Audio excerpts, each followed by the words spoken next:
Another of the villains who, despite having little time in action, left his mark on the world of Hunter x Hunter, is the former vice president of the Hunter Association, Pariston Hill. Pariston is a character that at first gives the impression of being quite harmless. He gives many indirect signs that can generate confidence in those who meet him, such as a neat dress, a formal way of speaking and a face that shows happiness and tranquility. However, for a beast of Pariston's caliber, these are simple details that allow him to reach important positions of power, while his true face and intentions are much more fearsome and unpredictable. This character is an expert in understanding people. Their ways of thinking and acting are puzzles that Pariston can put together without much difficulty. This is a talent that can be incredibly useful in life, but at the same time carries with it a certain degree of responsibility as it creates opportunities to manipulate people and hurt them in the process. Unfortunately for the inhabitants of the world of Hunter x Hunter, Pariston shows not a shred of compassion and takes advantage of his social talents to play with anyone he wants, not caring if he breaks that new toy in the process.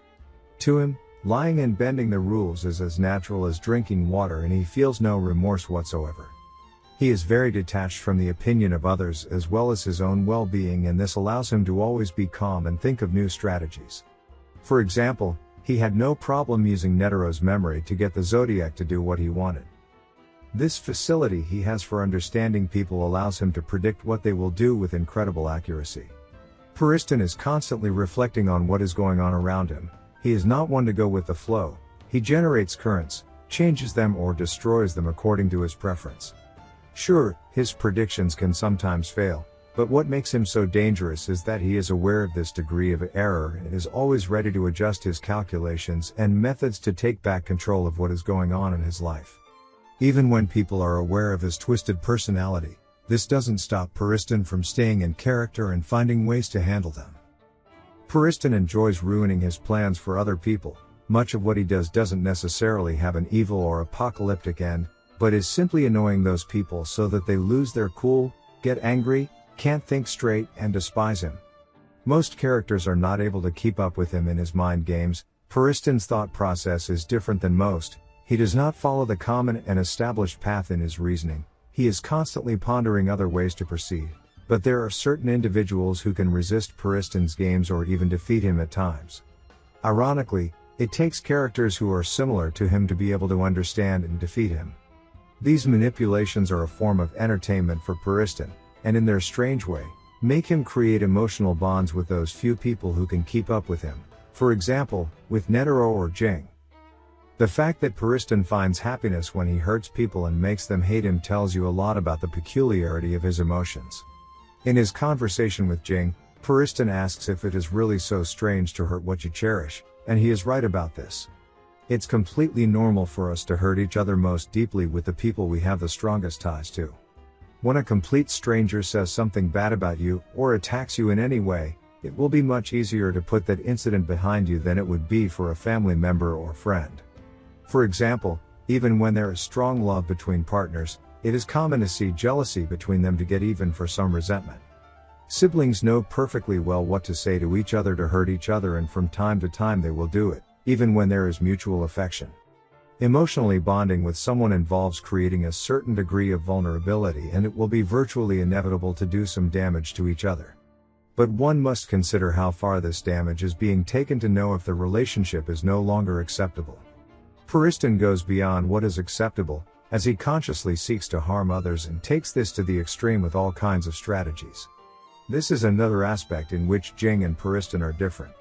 Ging accepts to some degree selfishness as part of life and sees it as necessary to achieve great goals. Netero also mentions this, and although it is something we do not like, it is true. With the lifestyle of seeking great achievements, Ging hurts his loved ones indirectly. On the other hand, Pariston directly looks for ways to harm others, and this is what bothers Ging.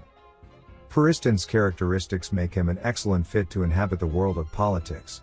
His talent for deception, the way he dresses, his eternal smile. If the arc of the election of the new president showed us anything, it is that so many characters in the series have fallen into Pariston's trap, and that is why so many voted for him.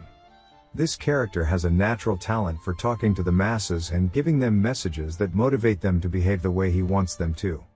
While there are rumors that he has illegal deals under the table, many of the hunters failed to detect this destructive side of Pariston.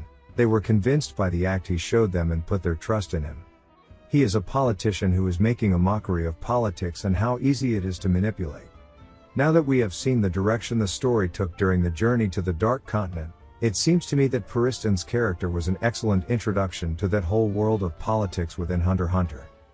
Pariston rarely says what he really thinks or feels. He is very careful with the information he gives to the world, and this in turn makes the brief moments when he takes off his mask more shocking. For example, when he told Cheadle to keep the passionate and fun spirit that hunters like Netero had carried before. If he didn't do this, Pariston would take it upon himself to return to destroy Cheadle's new partnership.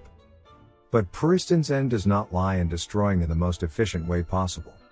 The hunter enjoys the process of manipulating and in fact prefers to have difficulties that make his plans more interesting and allow him to have more fun. For example, he is able to create situations that harm him, or to support his own enemies in certain moments. This is a characteristic he shares with Netero. Both of them celebrate strong obstacles. Because of this, it is incredibly difficult to predict the moves Pariston will make, as you don't know when he will do something that goes against his own plans. He doesn't want to win, but he doesn't want to lose either, which makes him more of a troublemaker than the others and allows him to keep his cool during tense situations. In many ways he is similar to Ging. However, one thing they explain where he differs from him is that Pariston is much more patient than Ging. Pariston can be months or years in the same game. His machinations can show the end result so late that people trying to beat him are never sure what this hunter's real goal is. This makes him fit well with Beyond's plans, as this character is also very patient and determined. For example, Pariston started infiltrating his people into the Hunters Association with the goal of going to the Dark Continent long before Beyond's project became known to the world. He always has several plans in motion. We still don't know what he plans to do with the Chimera ants he took. We also lack to understand what he gains by supporting Beyond's plans, and his efforts to find weaknesses in Ging and defeat him take more and more importance in his life. Although this character is extremely intelligent, not all his moves are completely intellectual. As the hunter he is, sometimes he also uses his intuition and knows where to put his trust if the situation is out of his control. For example, even without knowing what would be the fate of Gon, Pariston put blind trust in his rival Ging, which finally gave him good results to become the new president of the association. He understands well that all the intelligence in the world does not give you absolute control. Pariston takes into account the randomness that is always present in our lives, and if he sees it necessary, he relies on the opinions or acts of other people he considers respectable. I think his Beyond relationship will be in this style. Pariston has the ability to analyze himself and understands his strengths and weaknesses better than anyone else. For example, he is clear that in a matter of physical combat or Nen he is simply not on the level of Ging or Netero. But Pariston does not try to protect his ego by pretending to be strong. He easily recognizes that he is not and demonstrates that his talents can be just as or more useful than the brute strength of other hunters. In addition to this character's own characteristics, his existence opened interesting paths related to other characters. For example, Ging has proven to be one of the most capable characters in the story, both in physical strength, as well as intelligence, but in many ways it is dangerous to have such a skilled character as this, as the author will be very limited in terms of his use.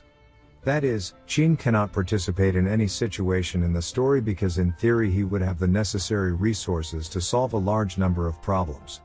This limits his appearances. However, this is where Pariston comes into the picture, by making it clear that Pariston has the level to compete with any character, including Netero himself. Togashi has the freedom to show us Ging in more situations because there is a character that could get him into trouble. This results in one of the most interesting rivalries I've seen in any manga. In other words, Pariston gives space to a genius like Ging. His relationship with Netero is another way to learn more about this character.